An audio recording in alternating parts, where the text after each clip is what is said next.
இல்ல உங்க தத்துவம் என்ன சொல்றது? நீங்க ரஷ்ய அதிபர் ஜோசப் ஸ்டாலின் இங்க இருக்கிற மு.க. ஸ்டாலின் ரெண்டும் ஒண்ணு நினைச்சுக்கிறது தவிர உங்களுக்கு வேற ஏதாவது தத்துவம் இருக்கா? வேற ஏதாவது தத்துவம் இருக்கா? தம்பி, அன்னைக்கு நீங்க காம்ரேட், இன்னைக்கு நீங்க கார்பரேட். உங்களுக்குள்ள என்ன, நீங்க என்ன தத்துவத்தை பத்தி பேசுறீங்க? நீங்க எந்த தத்துவம் உங்கள்ட்ட உயிர்ப்படம் இருக்கு? எந்த தத்துவம் இருக்கு? தேசியனங்களின் உரிமைக்கு நிக்காதவன், உரிமைக்காக போராடாதவன் ஒரு ஜனநாயகவாதியே இல்ல. அவன் எப்படி கம்யூனிஸ்டா இருக்க முடியும்னு கேட்டது லெனின். நீங்க தேசியனங்கள் உரிமைக்கு உங்களுக்கும் 10,000 கிலோமீட்டர். தேசிய உரிமைக்கு நிக்கிறீங்களா நீங்க? நான் அதை கேட்டா லெனின் சொன்னதை இன்னைக்கு பொருத்த முடியாதுன்னு. லெனின் சொன்னதே பொருத்த முடியாது. நீங்க சொல்ற இலவகர் மந்திரத்தை எங்க போய் பொருத்துறது? எந்த இடத்துல நீங்க நிக்கிறீங்க?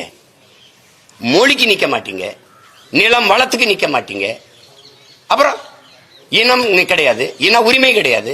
எந்த இடத்துல நிப்பீங்க? என்னுடைய பண்பாடு, என்னுடைய கலை இலக்கியம், என்னுடைய வழிபாடு எதுக்கு இல்ல?